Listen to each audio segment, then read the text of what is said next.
आप सभी विद्यार्थियों का हार्दिक स्वागत, हार्दिक अभिनंदन। प्रिय विद्यार्थियों, साहित्य क्लासेस में हिंदी अनिवार्य की कक्षा जिसमें हम आरोह भाग 2 का काव्य खंड पढ़ रहे हैं। काव्य खंड में कैमरे में बंद अपाहिज, जिसका प्रथम भाग हमने कल पढ़ा था, जो रघुवीर सहाय की लिखी हुई है। आज हम इसका दूसरा भाग पढ़ेंगे। दूसरे भाग में हम क्या क्या जानेंगे? एक तो इसकी व्याख्या करेंगे और मुख्य जो बोर्ड परीक्षा के लिए यानी बोर्ड परीक्षा के लिए जो मुख्य प्रश्न है वो हम देखेंगे कि बोर्ड परीक्षा के हिसाब से कौन से मुख्य प्रश्न बनते हैं। 8वीं से 12वीं तक के लिए जो विद्यार्थी पढ़ते हैं उनके लिए, और जो कंपटीशन क्लास की तैयारी करने वाले हैं उन्हीं के लिए अलग अलग व्हाट्सएप ग्रुप बनाए गए हैं। आप उन पर ऐड हो जाइए। किसी प्रकार की कोई फीस नहीं है। सभी विद्यार्थी ऐड हो जाइए और चैनल को सब्सक्राइब भी कर लें, ताकि जब भी पाठ अपलोड होता है तो यहाँ से एक नहीं 4 सब्जेक्ट अपलोड होते हैं। हिंदी है, एक तो हिंदी साहित्य है, तीसरा पॉलिटिकल साइंस है, चौथा इंग्लिश है। ये चारों विषय यहाँ से अपलोड होते हैं, तो आप इसको सब्सक्राइब अवश्य कर लें ताकि आपके लिए बहुत ही अच्छा हो और बोर्ड परीक्षा तक पहुंचते पहुंचते आपका पाठ्यक्रम बहुत अच्छा हो जाए। हो सकता है विद्यालय कब खुले कब नहीं, लेकिन हमें पढ़ाई करना जरूरी है। तो ऑनलाइन के माध्यम से भी आपको बहुत अच्छी से अच्छी बातें बताई जाती है, और व्हाट्सएप ग्रुप के नंबर में आगे आपको बता दूंगा कि जिस पे आपको ऐड होना है। देखिए, हम कैमरे में बंद अपाहिज, इसमें हमने पहले भाग में क्या क्या पढ़ा था। प्रथम भाग में हमने एक तो पढ़ा था इसका सारांश, यानी कविता का केंद्रीय भाव पढ़ा था, कवि का परिचय पढ़ा था, और इसके कुछ भाग की व्याख्या हमने पढ़ी थी। अब हमें क्या पढ़ना है? अब हमें आगे की व्याख्या पढ़नी है और प्रश्नोत्तर तो उसमें भी पढ़े थे और इसमें भी प्रश्नोत्तर, यानी लगभग इसमें 13 प्रश्न है वो इंपॉर्टेंट बनते हैं, जिनमें से 7 प्रश्न हमने पढ़ लिए और 6 प्रश्न और बनते हैं, वो इस वीडियो में पढ़ लेंगे। 13 ही प्रश्न बनते हैं और 13 प्रश्नों के उत्तर भी आपको अच्छी तरह से बताए जाएंगे, ताकि आप अच्छी तरह से उनको लिख सकें। देखिए, कल हमने यहां से यहां तक पढ़ा था और बता नहीं पाएगा, इसका थोड़ा सा समराइज करके बता देता हूं कि एक अपाहिज व्यक्ति को कार्यक्रम संचालक या स्टूडियो में ला करके और बंद कमरे में उससे तरह तरह के सवाल पूछते हैं कि आप अपाहिज है, जबकि वो अपाहिज दिखता है, और अपाहिज आप क्यों है, आपको अपाहिज सुना आपका दुख देता होगा। और वो कैमरामैन को कहते हैं कि इनको बड़ा कैमरा दिखाओ, और वो कैमरा दिखा करके उसके दुख दर्द को व्यक्त करना चाहते हैं, लेकिन और वो बार बार पूछते हैं कि आपको बताइए क्या दुख है, जल्दी बताइए, लेकिन वो बताता नहीं है। क्योंकि कार्यक्रम संचालक, यानी इस कविता का उद्देश्य क्या है, कार्यक्रम संचालक या स्टूडियो संचालक जो होते हैं वो अपना जो शो है या अपना जो दृश्य है उसे आगे बढ़ाने के लिए, अपने व्यवसाय को आगे बढ़ाने के लिए इस प्रकार के लोगों को लाते हैं और उनसे तरह तरह के सवाल पूछ करके जनता की हमदर्दी लूटते हैं कि ये लोग बहुत ही सहानुभूति वाले हैं। लेकिन कवि कहता है कि इन लोगों में संवेदना नहीं होती है, संवेदनहीनता होती है, इसलिए वो तरह तरह के उनसे प्रश्न पूछते हैं। यहां तक अपन आगे थे। आज हम कहां से पढ़ेंगे? आज हम यहां से पढ़ेंगे। अब वो क्या करता है, एक तरह से आप अपने दिमाग में देखिए कि वो क्या करता है। स्टूडियो है, इस स्टूडियो में ला करके एक आदमी को खड़ा कर दिया। अब यहां पर वो खड़े खड़े उनसे सवाल पूछता है, या उसे बैठा दिया, सवाल पूछता है, और सवाल पूछते पूछते जब वो बता नहीं पाता है तब आगे क्या बढ़ता है, आगे कहता है कि सोचिए, बताइए आपको अपाहिज होकर कैसा लगता है। कैसा यानी कैसा लगता है, और हम क्या करेंगे, खुद इशारे से बताएंगे कि क्या ऐसा लगता है, सोचिए बताइए। तो यहां पर भी हमें क्या करना है, प्रसंग लिखना है, दूसरा व्याख्या लिखनी है, तीसरा विशेष लिखना है। अब इसमें प्रसंग में क्या लिखेंगे कि प्रस्तुत काव्यांश है वो रघुवीर सहाय द्वारा लिखित कविता कैमरे में बंद अपाहिज कविता से उद्धृत है, ली गई है। इसमें प्रसंग में तो आपको वही बात लिखनी है कि इस काव्यांश में या इस कविता में कवि ने अपंग या अपाहिज के प्रति संवेदनशील होने का संदेश दिया है या बात कही है।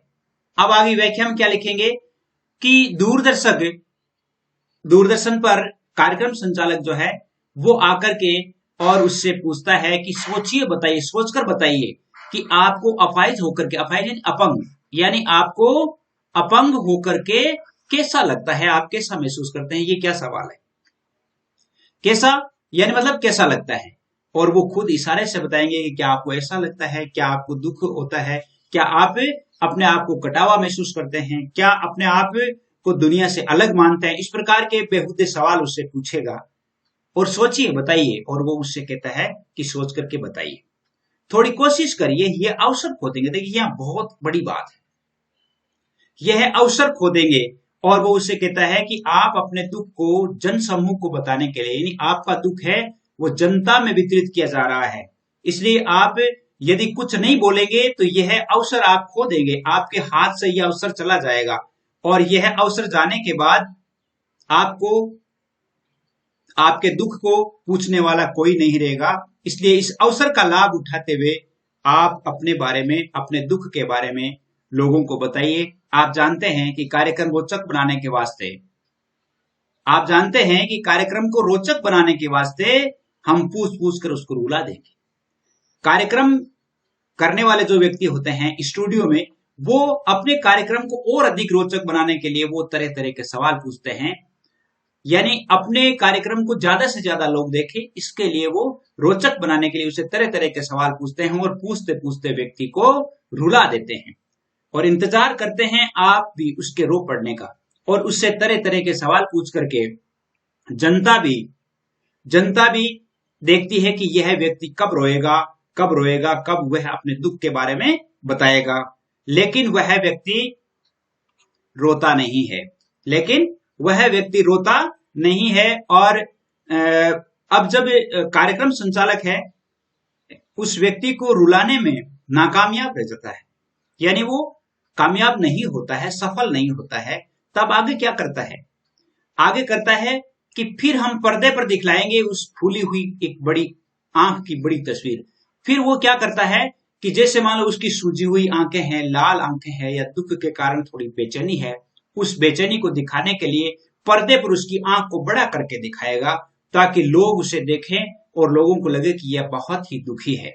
बहुत बड़ी तस्वीर, उसके होठों पर एक कसमसाहट यानी बेचैनी, और उसके होठों की बेचैनी को भी वह प्रदर्शित करेगा कैमरे के सामने, बहुत ही रोचक ढंग से प्रदर्शित करेगा। और आशा है आप उसे उसकी अपंगता की पीड़ा मानेंगे, और आप उसकी तस्वीर को देख करके, और जनता जो है या देखने वाले दर्शक होते हैं वो ये मानेंगे कि अगर ये अपंग है अर्थात अपाहिज है, इसी कारण से इसके चेहरे पर इतनी उदासी है और इसके होठों पर बेचैनी है, कसमसाहट है। अब वह उसकी, जब वो उसे रुला नहीं पाता है तो उसकी बड़ी आंख को बड़ी करके और तस्वीर के रूप में दिखाता है, उसके होठों की बेचैनी को दिखाता है, लेकिन और ये उम्मीद करता है कि लोग उसकी बेचैनी को मानेंगे।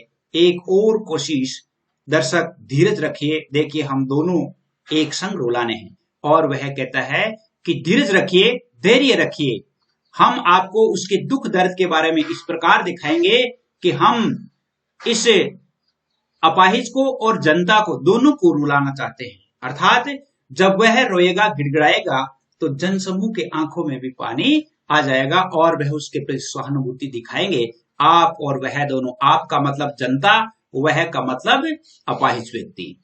वह का मतलब कौन है? अपाहिज व्यक्ति है। तो वह कहता है कि आप और वह दोनों ही उसे देख करके रोएंगे, लेकिन ऐसा हुआ नहीं। जैसा वो परिणाम चाहता था वैसा परिणाम नहीं मिला। और वह कैमरामैन से कहता है कि कैमरा बस करो, नहीं हुआ, रहने दो, पर्दे पर वक्त की कीमत है। उसने कहा कि कैमरामैन कैमरा हटा लो और बंद करो, नहीं हुआ तो नहीं सही, अर्थात अपाहिज नहीं रोया तो नहीं सही, लेकिन पर्दे पर वक्त की कीमत होती है, यानी पर्दे पर निश्चित समय में ही अपना कार्यक्रम करना होता है। यानी उसे रुलाना है, उसके लिए अगर मान लो 10 मिनट दिए हैं तो उस 10 मिनट में ही उसे वो काम करना है, अन्यथा उसे फिर वो बंद कर देता है। और बंद करके थोड़ी देर बाद जो व्यक्ति एक अपाहिज का हमदर्दी बन रहा था, अपाहिज से तरह तरह के सवाल पूछ रहा था, अपाहिज के दुख में शरीक हो रहा था, वही व्यक्ति थोड़ी सी देर बाद मुस्कुराता है। और वह मुस्कुरा करके और आगे कहता है कि आप देख रहे थे सामाजिक उद्देश्य से युक्त कार्यक्रम, अर्थात ये जो कार्यक्रम था वो सामाजिक उद्देश्य के लिए आयोजित किया गया था। बस थोड़ी ही कसर रह गई थी। कसर क्या रह गई थी कि वह जिस व्यक्ति को रुलाना चाहता था, वह जनता को रोते हुए दिखाना चाहता था, उस व्यक्ति को वह नहीं रुला पाया और अपने कार्यक्रम को सफल नहीं बना सका। यदि वह व्यक्ति रो देता तो वो कार्यक्रम और अधिक सफल हो जाता। बस इतनी सी बात है। बहुत अच्छी कविता है। इस कविता को आप तो ये वैसे ये बातचीत शैली में लिखी हुई है और आपकी सुविधा के लिए जो नंबर है वो बता दूं 9610208295। इन नंबरों पर आपके लिए व्हाट्सएप ग्रुप बनाए गए हैं। बॉयज गर्ल्स के लिए अलग अलग बनाए, तो आप अपना नाम लिख करके भेजें, अपने विद्यालय का नाम लिखें और आपका नाम भी लिखें, डिस्ट्रिक्ट का नाम भी लिखें। तो ये तो था आपके ये कविता कैमरे में बंद अपाहिज, इसका दूसरा भाग। अब हम HW पर चलते हैं। इसके मुख्य प्रश्न कौन से हैं, उसके मुख्य प्रश्न जो बोर्ड परीक्षा में आने हैं। देखिए पहला प्रश्न, देखिए पहला प्रश्न है, हम खुद इशारे से बताएंगे इसके माध्यम से कवि क्या कहना चाहते हैं। इस प्रश्न का उत्तर आप कैसे लिखेंगे? इस प्रश्न का उत्तर लिखने के लिए आपको क्या लिखेंगे, आप क्या लिखेंगे कि जब संचालक अपाहिज को बार बार प्रश्न पूछकर भी अपाहिज कोई प्रतिक्रिया नहीं देता है, संचालक द्वारा बार बार प्रश्न पूछने पर भी अपाहिज कोई प्रतिक्रिया नहीं करता है, तो कार्यक्रम संचालक अपने इशारों और भाव भंगिमाओं से उत्तर देने के लिए विवश करता है, जो कि एक संवेदनहीनता का द्योतक है, जो एक संवेदनहीनता का प्रतीक है। यही कहना चाहते हैं। अपाहिज की अपंगता को दिखाने के लिए कार्यक्रम संचालक क्या क्या करता है? अपंगता को दिखाने के लिए क्या क्या करता है?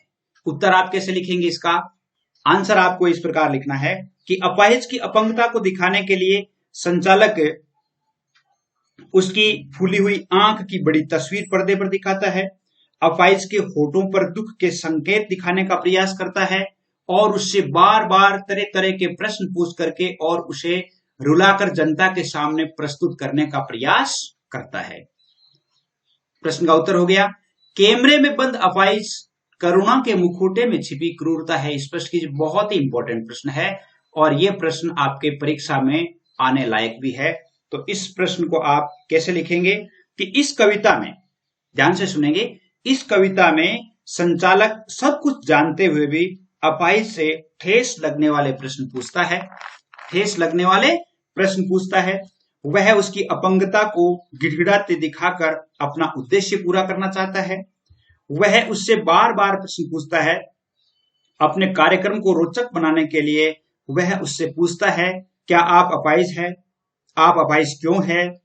आपको दुख तो होता होगा, सभी दर्शकों को बताइए, इत्यादि प्रश्न पूछता है। जबकि अपाहिज का दुख प्रत्यक्षतः देखा जा सकता है। संचालक की करुणा मुखौटे में छिपी एक क्रूरता सिद्ध हो जाती है। यानी इससे, इन्हीं प्रश्नों के साथ ऐसा लगता है कि कैमरे में बंद अपाहिज जो कविता है या अपाहिज को प्रकट करने का उद्देश्य है, वो करुणा के मुखौटे में छिपी क्रूरता को प्रकट करना है। करुणा यानी बाहर तो करुणा दिख रही है, लेकिन वास्तव में वो करुणा है नहीं। चौथा प्रश्न देखिए, पर्दे पर वक्त की कीमत है। इस वाक्यांश में कवि क्या कहना चाहते हैं? थोड़ा बड़ा प्रश्न है। इस बड़े प्रश्न को आप इस प्रकार लिखेंगे कि दूरदर्शन पर किसी कार्यक्रम का आयोजन करना बहुत महंगा होता है। वक्त की कीमत होती है। देखिए कि दूरदर्शन पर किसी कार्यक्रम का आयोजन करना बहुत महंगा होता है। इस पर लगे पैसे को विनियोग में निवेश माना जाता है। दूरदर्शन पर नियत समय में ही अपना उद्देश्य पूरा करना होता है। धनार्जन करने के लिए तरह तरह के संवेदनशील दृश्य दिखाए जाते हैं। जब अपाहिज संचालक के प्रश्नों का कोई उत्तर नहीं देता है और अंत में संचालक उसे रुलाने में भी असमर्थ हो जाता है और प्रयास करता है, तब तक निर्धारित समयावधि पूर्ण हो जाती है। निर्धारित समयावधि पूर्ण हो जाती है, तब क्या करता है? अतः संचालक का उद्देश्य अपूर्ण रहता है। इसलिए संचालक कहता है कि पर्दे पर वक्त की कीमत होती है, अर्थात इतने वक्त में ही हमें सब कुछ करना था। कैमरे में बंद अपाहिज कविता में किन पर व्यंग्य किया गया है? देखिए इसका प्रश्न और उत्तर क्या लिखेंगे आप कि कैमरे में बंद अपाहिज कविता में दूरदर्शन संचालकों की संवेदनहीनता और क्रूरता पर व्यंग्य किया गया है। अपने व्यवसाय को लोकप्रिय बनाने के लिए अपाहिजों के दुख दर्द को बड़ा चढ़ाकर दिखाने का प्रयास करते हैं और अपाहिज से तरह तरह के प्रश्न पूछे जाते हैं। इस पर व्यंग्य किया गया है। थोड़ी कोशिश करिए। छठा प्रश्न देखिए, थोड़ी कोशिश करिए, यह अवसर खो देंगे। इसके माध्यम से कवि क्या कहना चाहते हैं? थोड़ी कोशिश करिए, इसके माध्यम से क्या कहना चाहते हैं? इसको आप उत्तर में कैसे लिखेंगे? उत्तर आप लिखेंगे कि थोड़ी कोशिश करिए, बार बार प्रश्न पूछने पर भी अपाहिज व्यक्ति कोई प्रतिक्रिया नहीं करता है, तब उसे दर्शकों के सामने अपने दुख को प्रकट करने के लिए विवश करता है। उसे यह बताता है कि यदि आज सभी को अपना दुख बता देंगे तो आपकी सहायता होगी और आपका दुख है वो दूर दूर तक प्रसारित होगा। आज आपको अपनी व्यथा बनाने का सुनहरा अवसर प्राप्त हुआ है। यदि आप इस अवसर पर अपनी पीड़ा को नहीं बता पाएंगे तो आप यह अवसर खो देंगे और आपको किसी प्रकार की कोई सहायता प्राप्त नहीं होगी। इसके माध्यम से जो अपने कार्यक्रम को और अधिक रोचक बनाने के लिए वो कौन करते हैं? स्टूडियो के संचालक ऐसा करते हैं। उम्मीद करता हूं आपको ये पाठ पसंद आया होगा और 13 प्रश्न जो इंपॉर्टेंट बनते हैं वो आपको बता दिए हैं और ये 13 प्रश्न आप अच्छी तरह से याद कर लीजिए, इनको लिख लीजिए ताकि आपकी बोर्ड एग्जाम में अधिक से अधिक आप उनका लाभ उठा सकें। आज के लिए बस इतना ही। जय हिंद, जय भारत।